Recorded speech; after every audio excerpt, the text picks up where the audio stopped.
പോലെ പോലെ വെയിറ്റ് ഒരു കോൺവെർസേഷൻ ഇപ്പം നടന്ന ഒരു കോൺവെർസേഷൻ നിങ്ങളോട് ഷെയർ ചെയ്യാമെന്ന് വിചാരിച്ചിട്ടാണ് ഈ വീഡിയോയിലോട്ട് വരുന്നത്.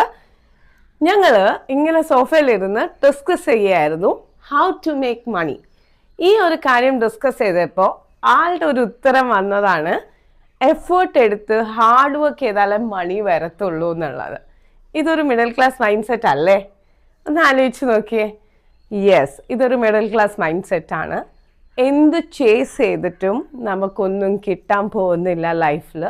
എല്ലാം അട്രാക്റ്റ് ചെയ്ത് തന്നെ നമുക്ക് ലൈഫിൽ കിട്ടുള്ളൂ. ഈ ഒരു ലെസന് നല്ലോണം നോട്ട് ചെയ്ത് വെക്കുക.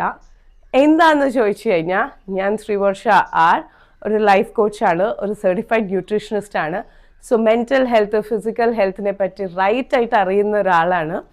ന്യൂറോ ലിംഗ്വിസ്റ്റിക് എന്ന് പറഞ്ഞ് സെറിബ്രമിൽ വർക്ക് ചെയ്യുന്ന ഒരു സിസ്റ്റം വെച്ച് നോക്കുമ്പോൾ എഫേർട്ട്ലെസ് ആയിട്ട് മണി ഉണ്ടാക്കാൻ പറ്റും. എന്തിനാന്ന് വെച്ചാൽ പാഷൻ ഡ്രിവൺ ആയിട്ടുള്ള പീപ്പിൾ മാത്രമാണ് ഹൈ ലെവൽ ഇൻകംസ് ഏൺ ചെയ്ത് മില്ലിനിയേഴ്സും ബില്ലിനിയേഴ്സും ആയിട്ടുള്ളൂ. ആരുടെ റെക്കോർഡ് വേണമെങ്കിൽ നിങ്ങൾക്ക് എടുത്തു നോക്കാം. സോ നിങ്ങൾക്കൊരു പാഷൻ ഇല്ല, നിങ്ങൾക്ക് പാഷൻ എന്താണെന്ന് ഫൈൻഡ് ഔട്ട് ചെയ്യാൻ പറ്റുന്നില്ലെങ്കിൽ ലെറ്റ്സ് മീറ്റ്, ലെറ്റ്സ് ഡിസ്കസ്. എന്താണെന്ന് വെച്ചാൽ നിങ്ങളുടെ പാഷൻ എന്തായിരിക്കണം? ടു മേക്ക് മണി ആയിരിക്കണം പാഷൻ. അത് എങ്ങനെയെന്ന് അറിയാണ്ടിരിക്കുകയാണെങ്കിൽ I am here to help you with the same. Thank you so much.